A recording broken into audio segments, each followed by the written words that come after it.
real short edges. I'm cutting everything off that I need to and making it user friendly.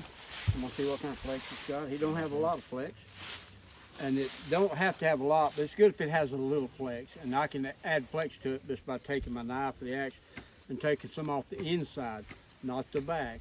This is called the belly on the bow, not the belly.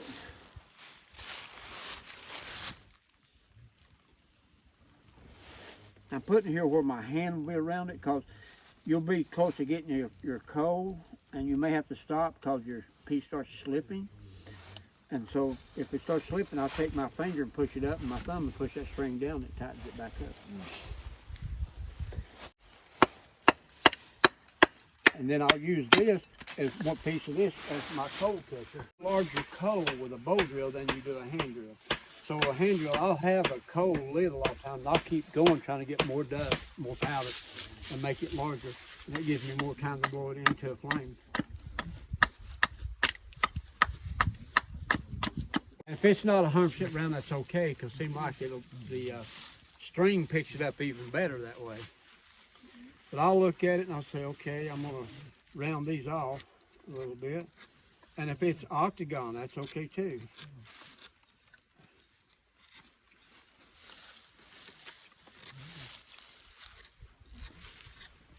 A 5/8 diameter seems like it works better for me than anything. And but I'm going to go ahead and make this a 1 inch. So you can see it's kind of rounding up. You know, when it's slicking it, it starts cutting again, kicks more dust. You want this to a point, and this is a flatter point. It's not as long of a point, I mean. And that's what I'm going to use to burn in with. Then I'm going to put one on this end that's going to be longer. Because you want, like I say, the least amount of friction. So if it's rubbing around on the sides, it's slowing it down. But if it's just touching in one point on the very top, it spins much freer.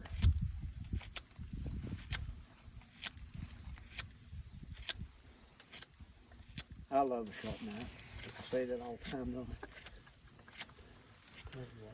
You'll be loving a sharp knife. We're with it too, my brother. Yeah. I'm looking forward to using a sharp knife. Right? Yep. Oh, no, he was over here. I don't ever bring this to a point because it's going to mushroom over anyway. It's going to go here. I'm going to be this close to it too. My heel's going to be right up against this edge and my foot's sticking past it. Because you want, I'll explain that when we get down to it. So what I do here is I put this on the edge and I want it back about 1 inch from the end, and I roll it about 1/4 of a turn. So I don't have but about 1/4 to cut. A lot of these guys, I tell them, I say, guys, they'll be way over here and trying to cut that notch way back over here. A lot of extra work. That's what I meant by what I said. That's why I want the least amount of work I have to do. And that's why I go back about 1/4 turn. And I'm just going to make a divot here. When you do this, don't push real hard because this stuff cuts easy anyway. And I don't want to see anybody push and run a knife in their hand or something, you know. And if you have something to work on just like this, well, that's great. When you first start, this is a little bit rough and frayed up and everything. The wood, I mean, that's what I'm talking about.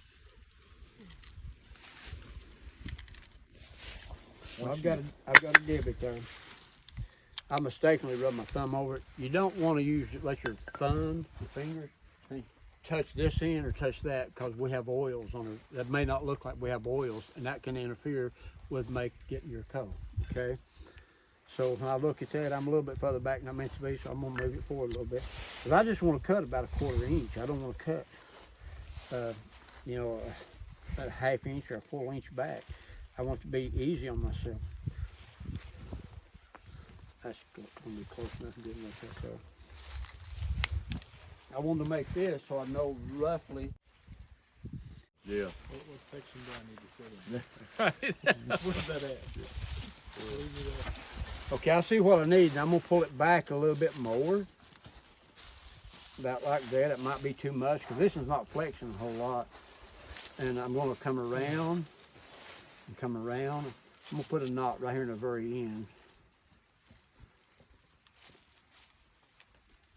And then that technique I was using yesterday when we was putting that up, I didn't cut me enough to do that. I'm just gonna put it in. That's pretty nice. Like that.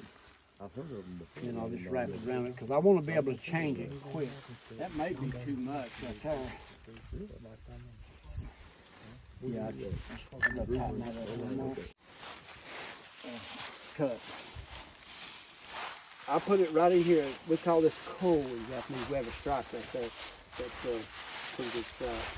I point the end. It's going to be up in the handpiece toward that end. This is just how I do it, guys. You might find another way. And I try to hold it about middle ways. I'm going to bring it back like that, and I'm a little below center. That's what I want. You put it in that notch.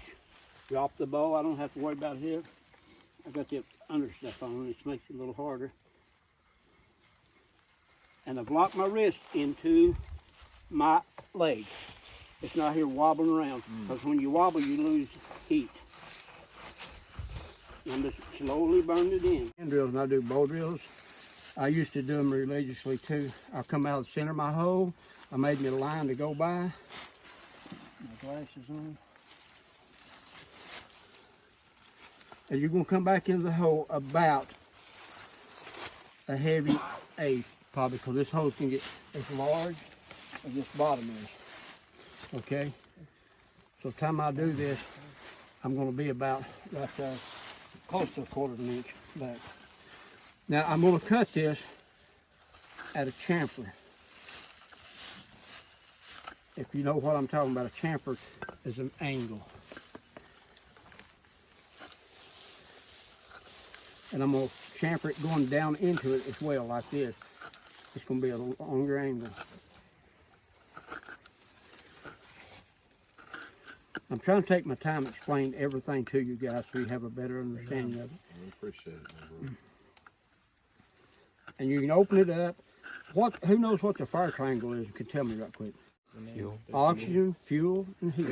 Yeah. Heat, yeah. And so you're on it. You got to have those three things. If you miss one of them, you're not going to be able to make the fire. If you don't have fuel, you can't have a fire. If you don't have oxygen, oxygen is what feeds it.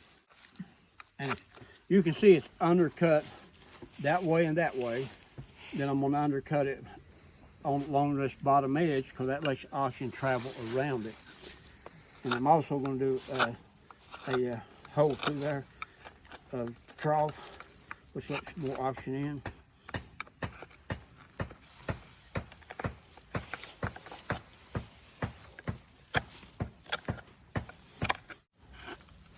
And I'm going to do one this way because I'm going to put it on something that I can let oxygen come in this way.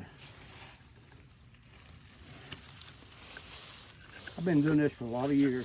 This thing here, and I've had friends that's been making fires for years, and they say, well, I've never seen that. What's that for? I said, more oxygen get through there. Yeah. I said, that makes sense. It travels, you know, because oxygen, without a good amount of oxygen, you're not going to get your coal anyway. And then the next one, I put it here, then one here, and one here like that. So that looks pretty good right there. I'm going to get a little. I like to lay this up on something, keep it wicking any moisture if I can help it.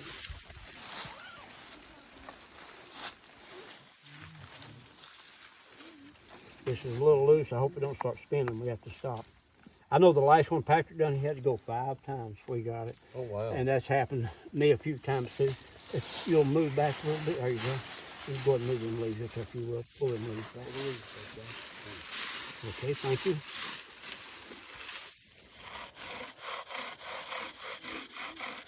You gotta breathe. You warm it up. You get your flow going real good.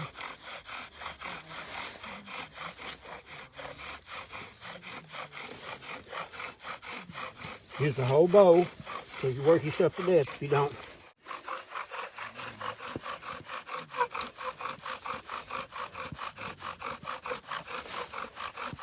Seems like this gets harder as I get older. I know that, guys.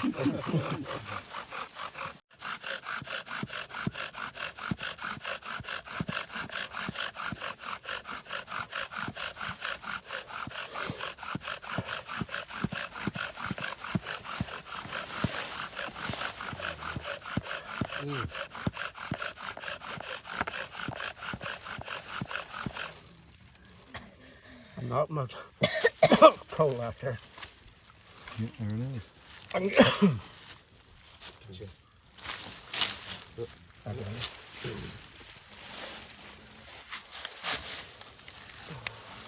With a large coal, you got plenty of time.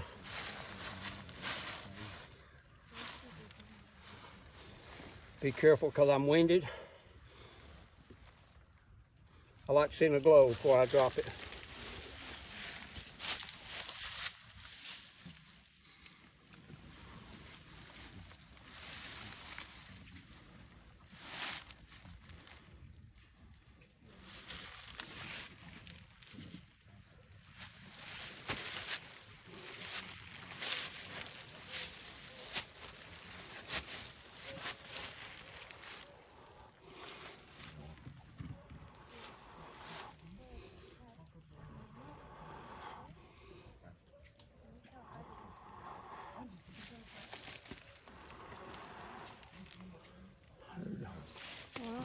Yeah, well done.